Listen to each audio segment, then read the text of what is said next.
There are multiple factors that could see an uptrend for gold and silver's price, but the most dominant factor is what we're going to talk about in this video that is going to turn gold and silver around. Let's explore!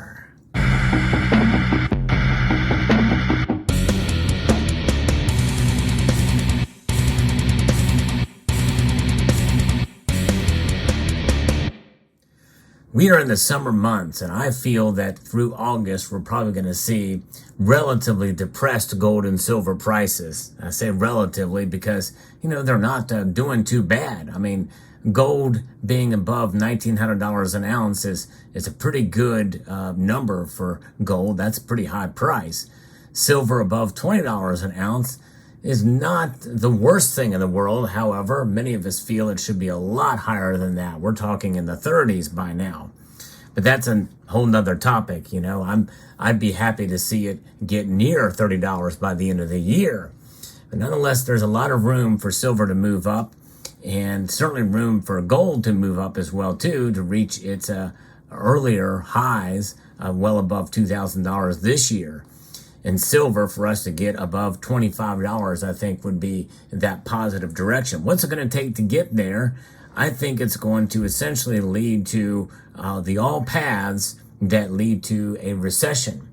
And whether or not you feel we are in one now, at least the numbers aren't telling us that from those who cook the books, the chefs there.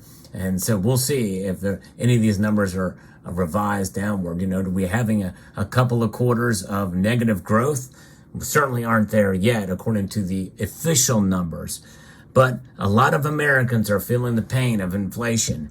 And even though we're in a period of disinflation, in other words, it's down, and it's been reported down, it's probably going to level out here.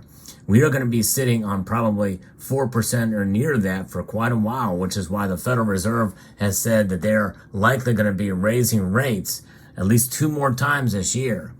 However, that may not matter much if it doesn't lower inflation by a number that the powers that be, but also the media and the market likes. It's all psychology. And so that means that there's going to be other things that are going to come into play with that, leading up to a recession. Now, I think if a recession hits and it's official, this is the time that gold and silver will go up, and it may happen rather soon. Why? Because normally in a recession, typically, gold and silver fall because there's less economic activity, especially for silver. But the turnaround will come into play now because of things like the bond yields. And the bond yields are going to have an effect based off of what's happening in the banking sector as well, too. We saw the yield curve essentially began to steepen, the bond yield curve, back in when these first bank failures were announced.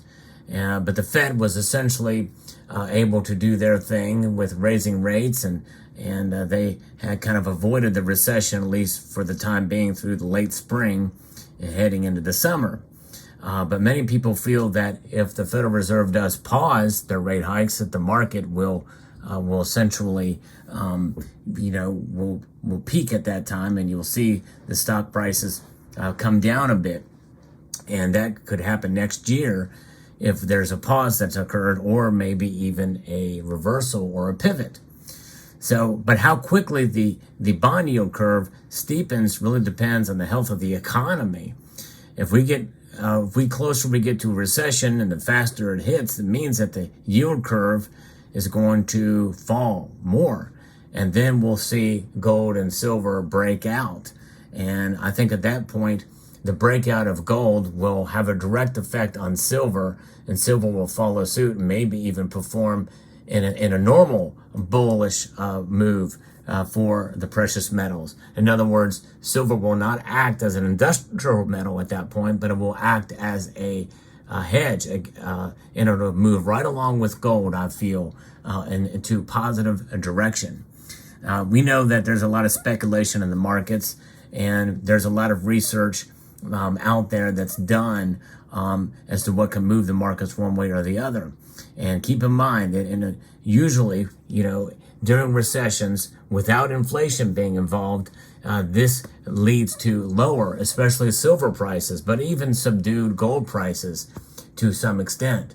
But with inflation, which is likely going to be relatively entrenched or much harder to move down now, as admitted by Jerome Powell, the chairman of the Federal Reserve, this means, folks, that we may be in for a period of stagflation, minor stagflation, if it stays around 4%, anywhere between 3.5% to 4% inflation, and a recession. We could get into minor stagflation, because that's what that means. And that could bode well. If that word is floated around among major media, I think people are going to run to the safety of gold and silver as a psychological play or move in order to, stave off what could be coming down the road. And so we'll find out. We'll see. But that's kind of what I'm thinking is going to be happening here. And when will this all occur? I don't know. But I think that is what's going to be turning it around. If there's fears of a recession and the bond yields react to that, and you see the dollar index start to wane a bit because of it, and there's other factors and things as well that we have to take into account, and some of them we haven't discussed here, but we are certainly in for a bull market for gold and silver if that happens. I still think by the end of the year we're going to see the metals recover, even with the threat of rate hikes that are coming. I don't think they're going to be as effective as they were in the past, because it's not going to move the needle too much in terms of inflation. So we'll see how it plays out. But what is your mindset? What are you thinking? I've been pretty consistent in terms of where I think gold and silver are going to be through the summer months. But towards the end of the year, do you have any revised forecasts of where gold and silver are going to be? The one thing about gold and silver that we must understand is that when we buy them, when we hold them in our portfolio in the physical form, you have to understand that you're buying it and you're spending premiums on them that are higher than normal, especially with Eagles and, both gold and silver Eagles. And so these I would not advise to stack right now, either of them, honestly, but especially silver Eagles. The premiums are just too high. If you're stacking silver now and the price is low, maximize your strategy and to lower your dollar cost average by buying the cheapest silver that's the most liquid possible. And that is going to be what's going to protect you through this time. But this is the time, I think, to consider your budget and to stack accordingly based off of where these markets are now. Because I do think, and I think most out there think that we're going to see at least return to the prices that we saw before, and even up a little bit from that at the most conservative estimates of where the gold and silver will be by the end of the year.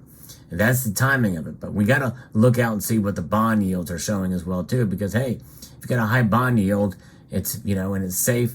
A lot of people are putting money there instead of into gold and silver, and that's typically the case. And what happens? The steepening based off of recession moves, that is where you can start to see a movement into gold and silver. This is all barring any kind of black swan event, much like we saw. There's a lot of different factors that could come into play. Geopolitical risk is certainly one of them. That's probably the biggest black swan event that could send markets into crazy mode, that could run either to the safety of cash, or now with the threat of de-dollarization, more and more are going to move to gold and silver.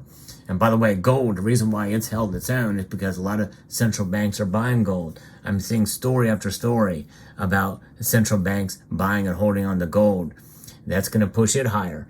It's going to drag silver along with it to some extent, but it's also going to widen the ratio, I think, between gold and silver. And so keep that in mind. I think we should be prepared for high gold to silver ratios throughout the summer and even through potentially the end of the year, at least to some extent. In fact, I might use this opportunity to predict where the gold to silver ratio will be. I think it will widen to over 90-1 before the summer's out, and I think it will narrow to maybe the mid 70s by the end of the year. But we'll see.